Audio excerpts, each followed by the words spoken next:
Okay. Hi, I'm Cathy of Collective Architecture, an employee-owned architects cooperative based in Glasgow and Edinburgh, with around 37 employees and soon to celebrate our 20-year anniversary and 10 years of employee ownership. So thank you for inviting me. I'm here to talk about the Glasgow Women's Library project under the theme of cultural architecture.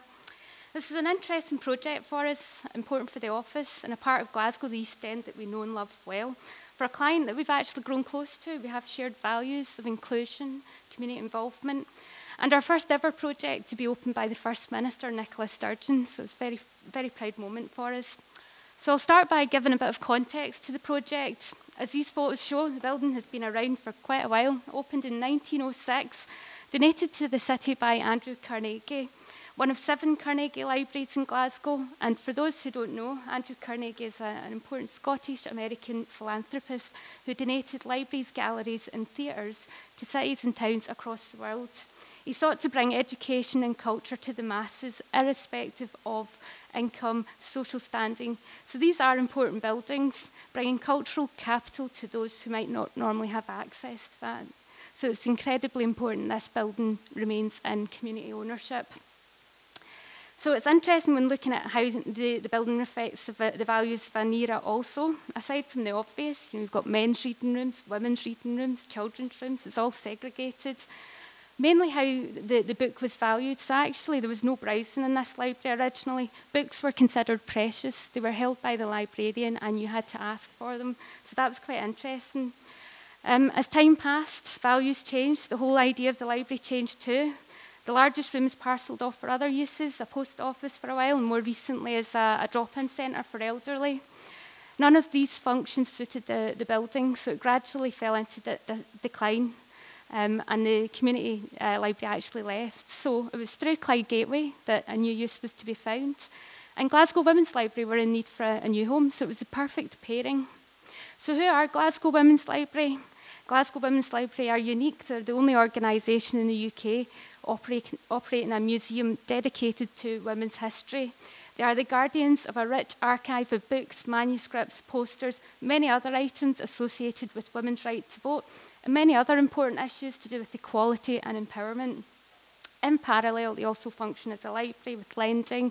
They support women through adult literacy classes and a host of other, and they organise a host of other events centred around arts and culture. So returning to the themes, how did we work with the Women's Library in developing the proposal? We had a series of design workshops, working with models, highly visual means. The model was very much the centrepiece as a stimulus for discussion and the articulation of ideas, carried out options appraisals as well.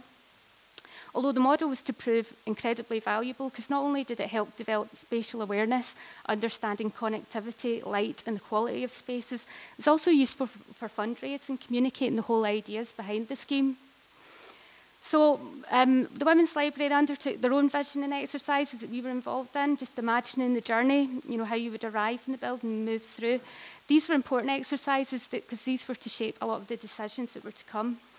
It took about 1.5 years to pull together the proposals and a further year for the construction phase. It was very challenging, quite difficult ground conditions.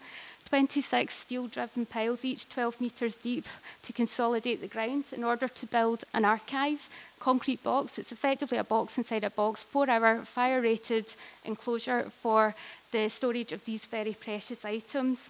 In addition, there was a new mezzanine built, and there was also a new lift tower in the gable to provide access to the upper floor. So quite a challenging project. So being asked to speak at this event actually prompted me to go back to the Women's Library because I felt, their input was needed. If we're looking at issues like culture and architecture, has this redevelopment changed or shaped our culture? Has it opened up any new opportunities? So there's a few points that were mentioned. Broadly speaking, the move has lifted morale. They're proud of their space. They're winning awards. They're doing so much more. This is in contrast to how they existed before, where there were so many rules, so many do's and don'ts, so many restrictions. They use phrases like every corner's used. When people come in, they find a space. All tables are used. The mezzanine functions well. That is constantly in use, and quite often it's for academic research. So again, raising awareness in women's issues. So it's interesting actually that immediately in moving in, the very first phase, the Women's Library sought to remove any barriers, so surveillance mirrors, beeping sensors, railings, the kind of things that you see in libraries quite often. For them, that would send a message, you're not welcome, you're not trusted, and that was the exact opposite of what they were trying to do. Welcome is so important to the Women's Library. They actually have their policy, and it's typically a cup of tea and a hello, so it's actually quite a nice place to visit. Just recognising as well, there's a lot of people that come to the library, you know, they have serious issues like adult literacy, so bringing them in was very important indeed. So, other phrase they use, from around the world, from around the corner, because that's what the Women's Library has become. You just have to look at the visitors book. They have Nigerian visitors rubbing shoulders with locals from Bridgeton. And you have to remember, Bridgeton, according to recent statistics, is still in the bottom 5% of deprived areas in Scotland. So actually, this building is really valuable. You have Mary Alice, a resident of Bridgeton, who is now a volunteer, rubbing shoulders with artists such as Ellie Harrison and other Turner Prize-winning artists. So it's really great that that's what this building manages to do. Women's Library have said that they're pleased to be part of the East End's growing cultural capital. Obviously, it's very exciting with the Pipe Factory and Made Brave, so that's great for them as well. This is an example of a conference that they had, the National Museums Conference, very important event, very proud to hold it, and they were able to accommodate a range of activities. So in that sense, the connectedness of space was quite good, that you were able to hold so many different types of events. So to conclude, the phrase, the building reflects us, which I thought was quite nice. They've said that building represents adulthood, so it's a coming of age. It's them finally finding their feet, grounded in a place from a platform where they can do so much more. So that's me finished.